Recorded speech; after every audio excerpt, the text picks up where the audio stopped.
नमस्कार, आप सभी का स्वागत है आपके अपने YouTube चैनल फिजिकल एजुकेशन अड्डा के ऊपर, जहां आपको फिजिकल एजुकेशन एंड स्पोर्ट्स की हर प्रकार की अपडेटेड जानकारियां समय समय पर मिलती रहती हैं। तो आज का जो हमारा वीडियो है ये है आपका हमारी जो ऑब्जेक्टिव टाइप क्वेश्चंस की एक सीरीज चली उसका नेक्स्ट पार्ट, जिसमें हमारे नेक्स्ट इंपॉर्टेंट क्वेश्चंस को कवर करेंगे। बिना देरी के शुरू करते हैं। तो पहला ही क्वेश्चन है कि कोशिका शरीर से नाड़ी संवेदन का संचार किसकी सहायता से होता है। तो कोशिका शरीर से नाड़ी संवेदन का संचार किसकी सहायता से होता है? एक्सॉन की हेल्प से जो है ये आपका संचार होता है। व्याख्यान को मैं पढ़ूं तो साइटोन से प्रारंभ होकर एक बहुत पतला एवं लंबा तंत्रिका तंतु निकलता है जो एक्सॉन कहलाता है, जो एक न्यूरॉन से दूसरे न्यूरॉन तक संदेशवाहक का कार्य करता है। एक्सॉन का अंतिम सिरा पतली पतली शाखाओं में बटा होता है जिनको साइनेप्टिक नोबस कहा जाता है। उससे पहले मैं बता दूं, ये क्वेश्चन हमारा कवर हो गया। अगर आप किसी भी फिजिकल एजुकेशन के कॉम्पिटिटिव एग्जाम की तैयारी करो, चाहे एंट्रेंस हो चाहे कॉम्पिटिटिव एग्जाम जॉब के लिए, तो आपके लिए वीडियो सीरीज मोस्ट इंपॉर्टेंट है, चाहे हरियाणा पीटीआई हो, क्योंकि इसमें वो क्वेश्चंस कवर हो रहे हैं जो एग्जाम ओरिएंटेड है, पहले एग्जाम में आ चुके हैं, दोबारा रिपीट होने के चांसेस हैं। तो इस प्रकार से सीरीज मोस्ट इंपॉर्टेंट आपके लिए होने वाली है। नेक्स्ट है डेंड्राइट की भूमिका अन्य न्यूरॉन के से आवेश ग्रहण और उनको ले जाना किस प्रकार की है? तो सेल से बॉडी की ओर। जो है डेंड्राइट्स की क्या भूमिका आपकी? सेल से बॉडी की ओर जो है इंफॉर्मेशन को लेके जाना। तो यहाँ पे लिख भी रखा कि डेंड्राइट अन्य न्यूरॉन से आदेश ग्रहण करके कोशिका काय तक लेके जाता है, बॉडी सेल बॉडी तक लेके जाता है। जो आदेश जिस मसल को देना होता है उसकी बॉडी तक जो आपका लेके जाता है। नेक्स्ट है कोशिका चारों तरफ से घिरी होती है। तो कोशिका की बाहरी जो परत होती है वो किसकी होती है? वो आपकी साइटोप्लाज्म की होती है। साइटोप्लाज्म कोशिका द्रव्य, कोशिका का भाग है जो झिल्ली और उसके केंद्र बिंदु के बीच स्थित होता है, मतलब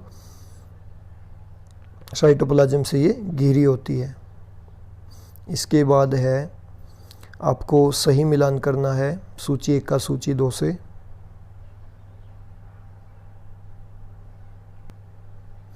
इसके बाद सूची 1 का सूची 2 से सही मिलान हमें करना है। तो यहाँ पे राइट आंसर इसका हो जाएगा ऑप्शन ए। यहाँ पे देख सकते हो बाही कोशिकी जल कितना होता है आपका? 43.3। अंतः कोशिकी जल कितना होता है आपका? 56.7। वसा कितनी होती है आपकी?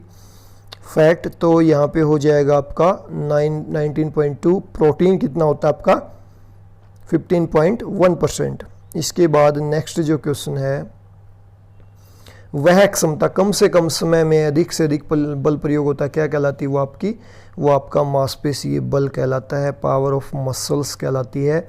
मानव की कार्यक्षमता का निर्धारण मानव की मांसपेशीय शक्ति क्षमता से होता है। मांसपेशीय शक्ति किसी कार्य की अक्षमता का निर्धारण करते हैं और मांसपेशियों का विकास ही मानव शक्ति का स्रोत है। मांसपेशीय शक्ति को बढ़ाने के लिए शारीरिक प्रशिक्षण, वजन, प्रशिक्षण तथा व्यक्ति को उच्च तीव्रता के साथ शारीरिक क्रिया को अधिक समय तक किया जाना चाहिए। मतलब ये एक्सरसाइजेज बता दी आपकी मसल्स पावर इंक्रीज करने की। इसके बाद है माइटोकॉन्ड्रिया कोशिका श्वसन और खालिस्तान में महत्वपूर्ण भूमिका निभाता है। तो ये जो आपका ऊर्जा उत्पादन में जो है मुख्य भूमिका अपनी निभाता है।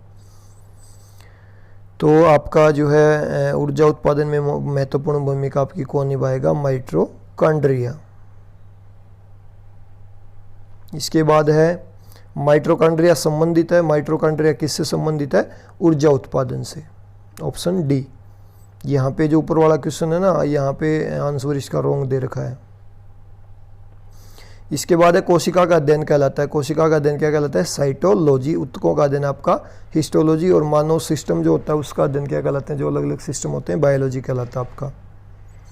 इसके बाद है कोशिका में ऊर्जा उत्पन्न करने वाला तत्व है। तो कोशिका में ऊर्जा उत्पन्न कौन करता है आपका? Mitochondria. Most important question. Mitochondria की खोज डिटेल में भी आप इसको पढ़ सकते हो। यहाँ पे डिटेल में पावर हाउस ऑफ सेल भी इसको जाना जाता है। इसके बाद है सही मिलान में करना है। कोशिका झिल्ली जो है क्या होती है? तो यहाँ पे जो है राइट आंसर यहाँ पे इन्होंने दे नहीं रखा, तो हमें ही पढ़ना पड़ेगा ये। कोशिका झिल्ली क्या होती है आपकी? माइटोकॉन्ड्रिया क्या होता है? लाइसोसोम रिक्तिका। तो यहाँ पे कोशिका झिल्ली देखते हैं ऑप्शन में। यहाँ पे जो ऑप्शन सी राइट नहीं दे रखे तो इस क्वेश्चन को डिलीट मानिए आप। इसके बाद जो है ये दे भी रखा, नीचे व्याख्यान आप पढ़ोगे। कोशिका मेम्ब्रेन क्या होता है? कोशिका झिल्ली कोशिका के सभी अवयवों के लिए बाहरी आवरण का कार्य करती है। कोशिका झिल्ली रक्त में भोजन के पोषक तत्वों और ऑक्सीजन को ग्रहण करती है तथा ये पदार्थ कार्बन डाइऑक्साइड को बाहर निकालती है। तो ये अलग अलग काम दे रखे हैं। माइटोकॉन्ड्रिया आप सभी को पता, ऊर्जा का संस्थान। लाइसोसोम क्या होता है? कोशिका से अपशिष्ट पदार्थ हटाने वाला तंत्र है। ठीक, आत्महत्या की थैली भी जो इसको बोला जाता है। वोक्यूलस क्या होते हैं? किसी कोशिका के जीवोदर में स्थित एक अवकाश या अथवा गुहा जो वायु या तरल से भरी होती है, रिक्तका कहलाती है। यह जीवोदर में जल का जो है नियंत्रण भी आपका करती है।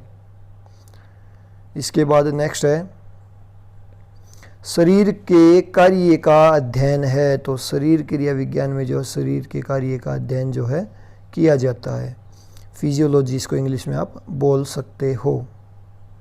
इसके बाद है जीवन की सबसे छोटी इकाई। तो जीवन की सबसे छोटी इकाई क्या है? आपकी कोशिका, सेल। इसके बाद है शरीर की संरचना का अध्ययन। तो ये कहलाता है आपका एनाटॉमी, शरीर रचना विज्ञान। और गति विज्ञान आपका किनेसियोलॉजी। मतलब अगर आप वॉक कर रहे हो, चलते हुए व्यक्ति का अध्ययन किस में होगा? किनेसियोलॉजी में। इसके बाद है कोशिकाओं के समूह को कहते हैं। कोशिकाओं के समूह क्या कहते हैं? ऊतक, टिश्यू। ठीक है, सबसे पहले सेल, फिर टिश्यू बनती हैं, फिर मांसपेशियां आपकी बनती हैं। नेक्स्ट है जीवित प्राणियों की संरचना की कार्यविधि को जाना जाता है। तो किस रूप में? शरीर क्रिया विज्ञान के रूप में ये जाना जाता है। फिजियोलॉजी के अंदर इसका अध्ययन किया जाता है। इसके बाद ऊतकों के अध्ययन को जाना जाता है। तो ऊतकों के अध्ययन को हिस्टोलॉजी जो है बोला जाता है। मसल्स के अध्ययन को मायोलॉजी बोला जाता है। इसके बाद है कोशिका में ऊर्जा उत्पादन का सक्रिय स्थान है। तो ये आपका माइटोकॉन्ड्रिया जो है कोशिका का पावर हाउस जो है कहलाता है। नेक्स्ट है अस्थिमज्जा किस प्रकार का ऊतक है? तो अस्थिमज्जा जो है एक प्रकार का कनेक्टिव जो टिश्यू आपका संयोजी ऊतक जो है आपका है। और जो है मज्जा या मेरू, बोन मैरो, अस्थियों जिसमें लाल रक्त कणिकाओं का निर्माण भी होता है। अस्थियों में के अंदर भरा एक मुलायम ऊतक है। वयस्कों में बड़ी अस्थियों में मज्जा रक्त कोशिकाओं के निर्माण में सहायक करती है। इसमें कुल शरीर भार 4% समाहित होता है, यानी कि कुल लगभग 2.6 किलोग्राम वयस्कों में। अस्थिमज्जा गुद्दे के समान मृत ऊतक है जो सब अस्थियों के स्पंजी भाग के अवकाश में, लंबी अस्थियों के मध्य नलिका की गुहा में और बड़े आकार के हैवर्स नलिकाओं में पाया जाता है। तो ये आपका बोन मैरो हो गया। इसके बाद जो है सूची 1 का सूची 2 से सही मिलान करना है। तो हम नीचे देख लेते हैं राइट आंसर। एपिथेलियम टिश्यू क्या होगा? जेली या संयुक्त संयोजक ऊतक आपका सांचा होता है। नरम ऊतक जो इन अंगों को आर्द्र रखती है। वायु कोश ऊतक उपास्थि कोशिका। इसके बाद सूची 1 का सूची 2 से सही मिलान हमें करना है। तो आपका जो कोशिका झिल्ली है इसके अंडर क्या आएगा? अणुओं का स्त्रावण और उत्सर्जन करना। माइटोकॉन्ड्रिया क्या काम है? माइटोकॉन्ड्रिया का आपका काम है, यहाँ पे भी मेरे को थोड़ा सा कन्फ्यूजन लग रहा है, 1 मिनट देख लेते हैं। अणुओं का स्त्रावण उत्सर्जन बिल्कुल ठीक है, कोशिका झिल्ली का काम यही है। माइटोकॉन्ड्रिया अणुओं के बीच लंबे कोशिकाओं को तोड़ना। लाइसोसोम मलोत्सर्ग कार्य और वैक्यूलर के आपका एंजाइम होते हैं एक प्रकार के।